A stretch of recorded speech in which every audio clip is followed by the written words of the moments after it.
Hello and welcome back to the podcast, We Are Selling. My name's Lee Woodward, your coach and host.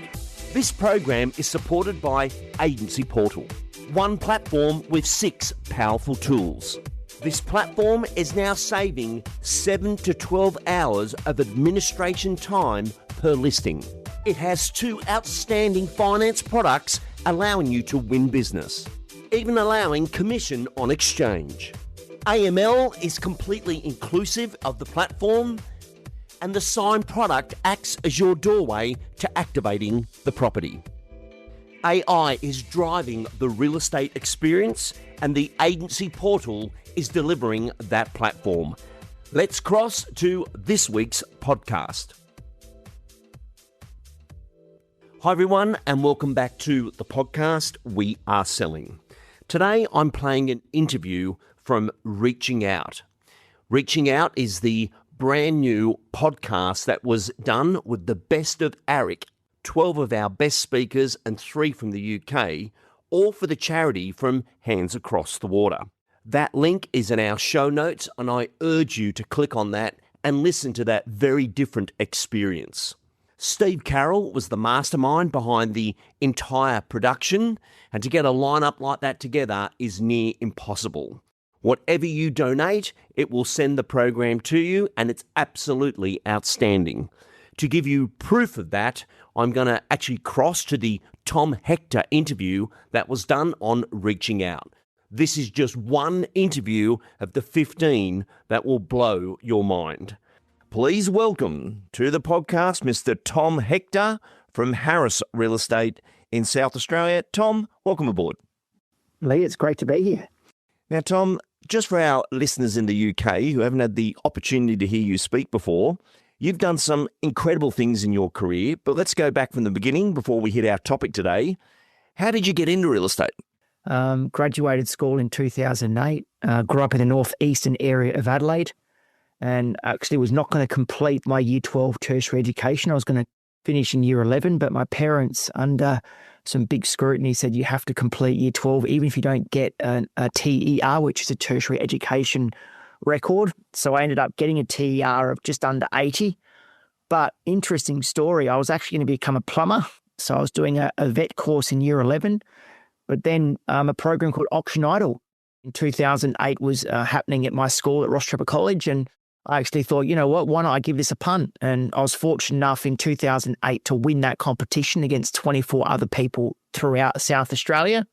And then fortunately, I was happened to meet Phil Harris at the gala dinner, and then an old sales manager at Toop and Toop at the time called Mandy Worth, and they gave me a job within 5 minutes, and the rest is history. And when you came into that job to work with Phil, what was your position? Yeah, so in 2009, I was turning 18 in that February. So I started a job out of school at 17, and it was like a traineeship at Toop and Toop Real Estate. And at that time, Toop and Toop was the pinnacle of real estate in South Australia. Anthony was obviously a really good marketer and a founding member of that company, who's now unfortunately passed away. But in that 9 months of being there, or 10 months I've been there, I worked in a front reception, I worked in property management, I worked in sales. So I got a really good grasp of what real estate had to offer. But I just knew within myself that the art of selling was something I absolutely loved. And I was very, very fortunate enough to obviously get really good mentorship in those early days from Phil when he was actively listing and selling houses and calling a number of auctions. And then, yeah, I was like a kid in a candy store. I literally absolutely love the thrill of the chase. And here I am later selling probably over 3,000 houses and calling over 2,000 auctions and turning 35 just 2 months ago. So it's been a big career in the last 17 years, Lee. Absolutely amazing. And now you're one of the owners of Harris Real Estate. And Yeah. Harris has become an enormous company. And again, just for our listener to give them an understanding of the size, how many salespeople are actively working at Harris? It's close to 120. And then we've obviously got assistants and admin staff around that as well. So I think we sit at currently 320 staff across the organisation. We've got, I think, 8 or 9 offices. We've had a huge 18 month of growth in outer offices. So we've changed our model here from independent to a corporate structure with outside equity partners in certain offices. But overall, yeah, we are under the one banner as independent, but obviously we have one central database. We sell anywhere from that 3,000 to 3,500 homes per annum. And we've got obviously the second biggest market share behind Ray White Network in South Australia. Absolutely amazing. Now, my topic for you today, I've got 3 key things I want to discuss, but the first one is one that most people miss in their real estate career, but you nailed it straight away. Tom, you mastered service area. What is service area and what did you do? It's just basically a patch of homes would become a household name. I just learned in the early days, like I made my first ever hot topics, and I can still picture this to this daily. Like I literally can, like it was at the Parade Nord, like I drive past the office every single day. I now live 200 meters from the office where I first started with Phil, which is so funny, right? And you've probably been into his office back there in the Toop and Toop organisation there, and it's the old character building. And a laddie by the name of Giorgio gave me a CD saying Winning Words by Phil Harris. And Winning Words was obviously the craft of listing and selling houses. And I never ever forget it. It was back in the days of no iPhones. It was burnt on a CD, and I took that home, and I was 17 or 18 years of age, and I was like, this is just amazing. Hang on, did you have a bootleg copy of my CD? And you're telling me now? A bootleg copy, here you go. And then obviously from there, I listened to that 1,000 times, but I studied who the best agents were. So Phil and James Tosserman and Matt Steinwade. And I was like, okay, well, they've all got one thing in common, which is they own a patch of homes. So why don't I go and work a patch where I grew up and know everyone? And that was obviously Ross Trevor. I came into a marketplace in 2009 where nobody knew who Harris Real Estate was because it was this pink signboards. It was this new sexy brand. I had people saying it was you're from Victoria or interstate, but we're like, no, we're an independent brand on the block. And we were selling most of our homes in the eastern suburbs, not the northeastern area. And then over time, it was just like relentless follow up and follow through of door knocking, cold calling. And it was just hard work, but it's all worth it because like it's funny. The last week I've had most memorable moments of my career in the last 7 days in real estate. Like I could tell you a few stories, which I'm happy to share with the listeners, but like 92-year-old Bruce Standen, I sat in his nursing home two nights ago, and I met him door knocking in 2009, and the comments he made in front of his daughter was just like, it just reminded me so much of you, Lee, and just thinking about how rewarding this industry is, about the trust. And I've listed that property off market. I've got a buyer today that I'll hopefully sell that property for. Michael Boyle at 26 Highland Avenue. He's 85 years of age. His wife's gone into care. He goes, mate, you don't look a year older than when I saw you 15 years ago. Like it's just, it's crazy. But guess what, Lee? There's 1 or 2% of agents in this country that are prepared to actually work on relationships like that. But how rewarding is it? It's such an amazing business. It really is. Tom, you are one of my favourite examples of claiming doors. And claiming doors is not just about getting the data and the record, but having real relationships, which is exactly what you've just said there. How many properties were in the patch? Well, there was 3,000 at the time, and then I segregated them to zones. And then obviously my first strategy was absolutely completely saturate the marketplace with mailbox drops and then follow up with door knocking and cold calling. That was my obviously fundamental, because that was going to build me a presence, the mailbox drops, and then the door knocking was going to build relationships, and the cold calling was building stronger relationships. And then over time, just the frequency builds trust. Relationships will always win. Systems equals leverage, leverage equals control. So it's just interesting, mate. I just love what I do. Like I think about the last week. I sold a house yesterday, and I sold it for $2,420,000 under the hammer. There were 7 bidders on a Wednesday afternoon at 2:30. And I can talk more about my midweek auctions later, but that client, May and Leslie Fu, I met them 2013. They rang me 2 months ago, and I actually got referred to them by a past client who's now deceased. And we gave each other a big hug and a kiss yesterday. And they said, Tom, this is for Edward. And it's like, it's just an amazing feeling when you actually have real relationships, not false, fake relationships, if that makes sense. Tom, what's your words on the phone when you're reaching out to connect with people? And this sounds so basic, and people think, I can't believe Lee Wood is asking Tom Hector, what do you say on the phone? But I'm always interested in phone tone, how people do it, like the very best, and you're in that best in the country. What do you say on the phone? What goes through your mind? Yeah, so I made it very clear going back a number of years ago that there's absolutely no way you use the word touching base. You're not touching someone's base. You're not checking in with people. You're catching up with people. Hi Lee, it's Tom Hector calling from Harris Real Estate. I just wanted to catch up. It's been a number of months since I spoke to you last, and you mentioned last time that you were contemplating maybe getting something bigger, as that land size of yours and that backyard was on the smaller side. I just wanted to see if you're still hunting for a home or you're still very entrenched in Malpa Street, Ross Trevor. Let them speak. Let the conversation evolve. Lee, I know you may not be selling for a number of years or you may not be wanting to make a move, but if you ever do anything real estate-wise, I'd be thrilled if you remembered me. So just winning words, just Beautiful. really distinct words. Not trying, and I'm cutting to the chase quickly, right? But I'm very, very, very succinct or synced in the way in which I speak, not ums and ers, and it's a real professional manner. And that's what really frustrates me with regards to real estate agents. Hi Lee, I'm just touching base. It's been a few months since I spoke to you last. It's just awkward. It's awkward. Brilliant. Tom, how many connects do you expect to get through a day at your level?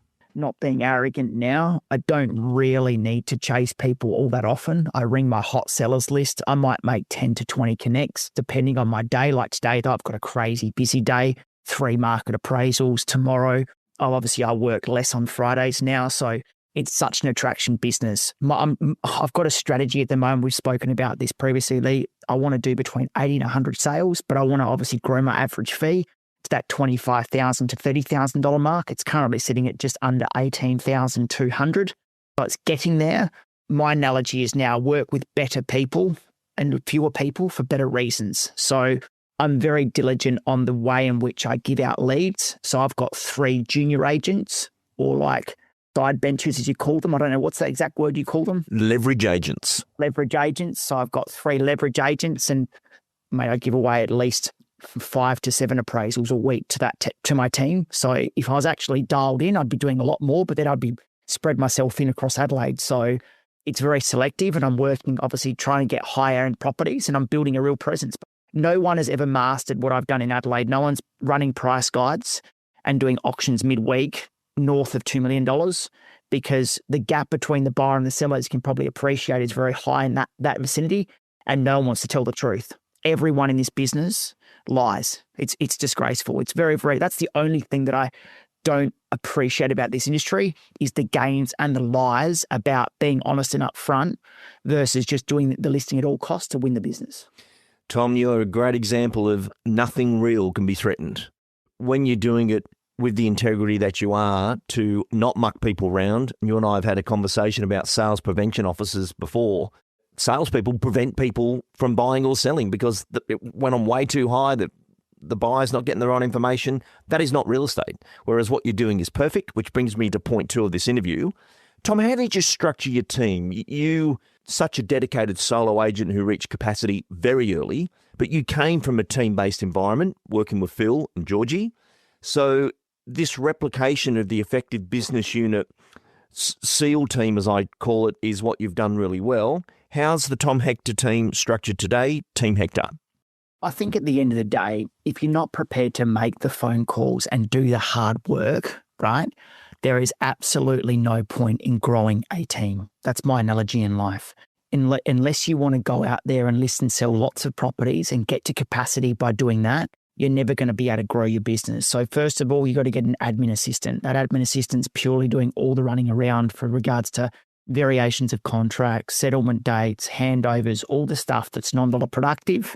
But then over time, you want obviously that third person, the leverage agent, that can do all your buyer work. So a lot of buyer work, a lot of buyer-seller work, getting more appraisals for yourself or building their business in your team. And then from there, when you get capacity again, you can get a second agent, leverage agent, and that person can be more of a co-agent where they could, when you go on holidays, you can actually go ahead and list and sell houses and have a business where you don't have to panic when obviously you're sick or you're unwell. Or I'm just trying to build a business now that it's not so dependent on Tom Hector. That's what I'm trying to build. And it's working because I can go away for a couple of weeks. My phone might ring for appraisals. I've got Jaden, I've got Clinton. They can take them.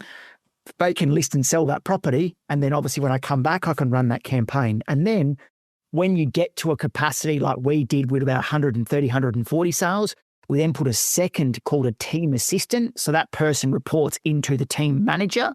And that person's working on service area, working on settlement checklists, working on the business, all the prospecting mundane activities that actually build a business for life. So every day I come to work, Lee, I think about not today, I think about tomorrow. And that's where everyone goes wrong. Everyone's wanting a listing today. So to give you an example, right? And this is the stuff that no one ever sees, and I'm happy to share it with you. My assistant, Kylie, who has obviously been with me for 4 years, she's changed my life. She's helped me in such a big way. Kylie Evans has come from an education background. She's a very good teacher. She was a school teacher for a number of years, worked in Catholic education.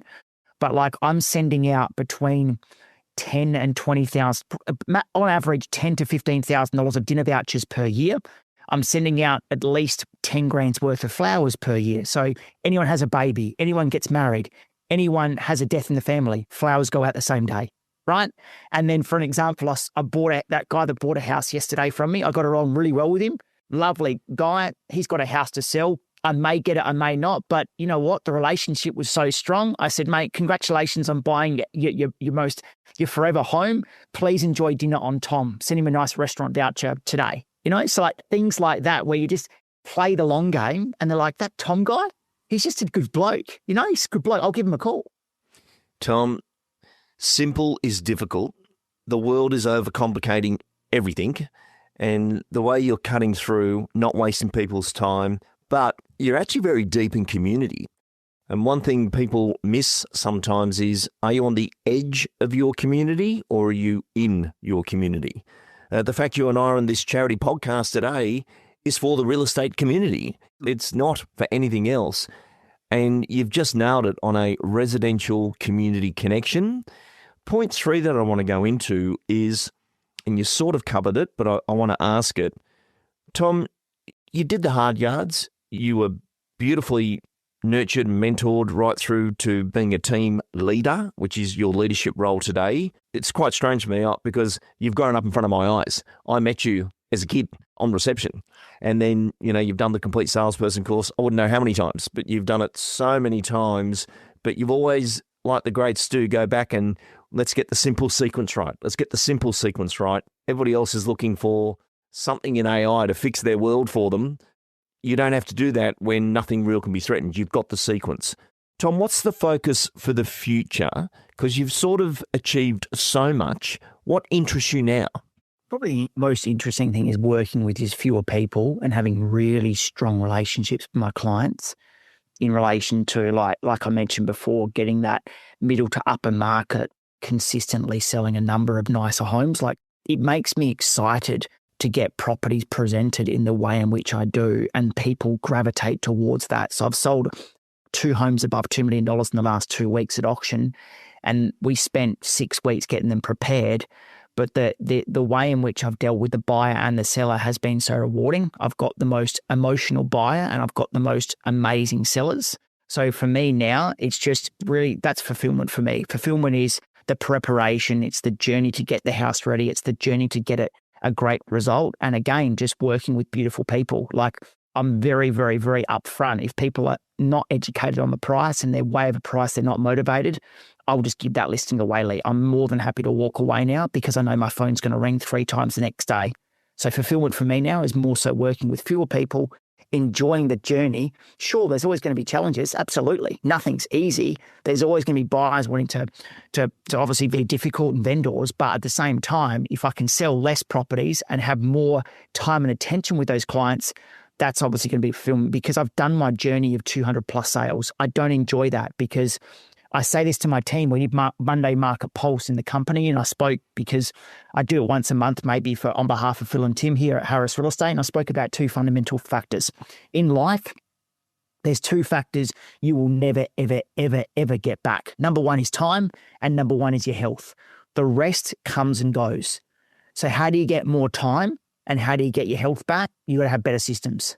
Better systems means more control. Better control means obviously longevity. And that's the problem I'm facing is longevity is everything. I want to be still enjoying real estate in 10 years' time. I feel I can if I obviously do the simple things now. Very powerful.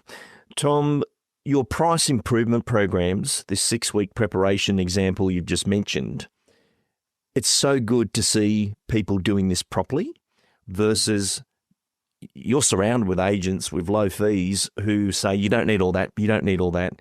And what they're saying is you don't need all that for them to get paid, but that's not going to generate the profit that you're creating for these sellers who you care about. It's not just a transaction for you. You've got the connection.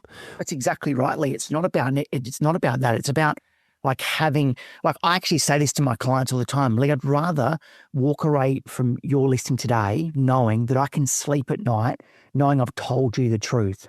Because Mr. Joe Bloggs is going to come in tomorrow and tell you, don't worry about putting the light fittings in. Don't worry about putting the new appliances in the kitchen. Just get it on the market and get it sold. But guess what? I've known you long enough and you've seen my track record to know that I'm in the business of telling you what you need to know opposed to what you want to hear. I said to a client 2 days ago, she didn't know what to say. The brutal honesty was like, this guy's like, why would he say that? Like he's actually too direct. But Connie, I care. I care about you that much. Anyway, I sent her a text last night of the property I sold at auction. No response. I got my tradesman out there to quote her job yesterday. She's like, it's interesting now. You know how she knows about me? She goes, she put it in ChatGPT. Who is the best agent to sell with in Ross Trevor? If you want a strong auctioneer and a good salesperson, run with Tom Hector. So I've got 2 listings of the last 2 months from ChatGPT. How good's that? That is so good. But you've got to be, nothing real can be threatened. You've got to be doing a lot in the marketplace for that to happen. And Tom, I think you've done it so well. I want to thank you for joining us on this podcast. It was and I knew it would be when I saw Tom Hector's in the lineup. This will be a pocket rocket little direct, great little words. And Tom, you're an absolute legend. Thank you for joining us and being part of this incredible podcast. My pleasure, Lee. It's been an absolute pleasure. Tom Hector was sponsored by realestate.com.au.